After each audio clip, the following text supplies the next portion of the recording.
You slam into the cockpit door as the plane bucks under you, hurling sideways through a wall of thunderclouds. Oxygen masks dangle. Luggage crashes from overhead compartments. The lights strobe red. Behind you, screams. The pilot is dead. You saw it with your own eyes. Head cracked open on the instrument panel after a mid-air collision with an unmanned drone.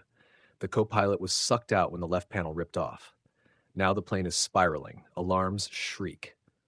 You're the only crew member left, and you're not even supposed to be here. You're the systems engineer.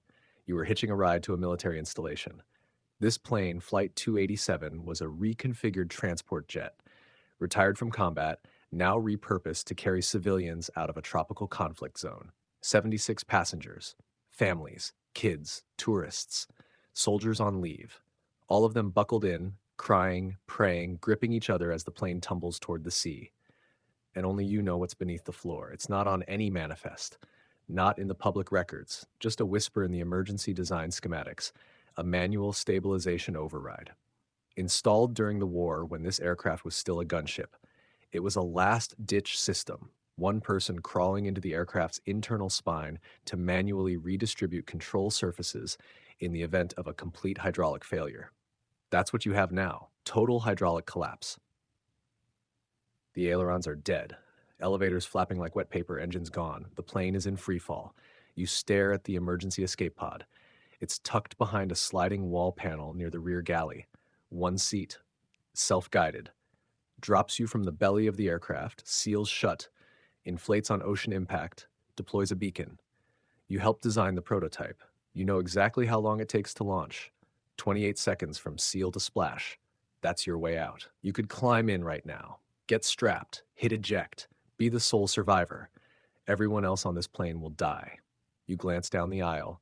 There's a little boy gripping the seat back in front of him, eyes huge, frozen in terror. His mother is covering him with her arms, crying, but saying nothing. A man across the aisle is white-knuckled against the window, murmuring a prayer. An old woman is slapping the face of a passed-out soldier. Everyone is panicking. You know what the crash will look like if it hits uncontrolled. The nose will hit first, fold in, the wings will shear off, the cabin will tear apart like tissue, bodies thrown like dolls. But there's the override. You remember the diagram. Crawl space under the galley floor, access panel sealed by a handlock. Once you open it, the system inside will reroute power, stealing energy from the pod. It's designed that way to preserve battery life for stabilization. There's no turning back. Once activated, the pod goes dark. It's one or the other. The override system won't stop the crash, but it can change the angle. It can flatten the descent, reposition the rudder, stabilize a wing. You might not save everyone, but it turns a sure death impact into something survivable. Emergency crews might actually find them alive. But here's the truth. You won't make it. The override compartment is shielded in reinforced metal. Once the panel seals, it cannot be opened midair. No oxygen, no seat, no restraints. You'll be crushed by the impact or burned if the plane ruptures. You've seen the black box data from test crashes. No one survives inside the override chamber. No one. You look at the pod again.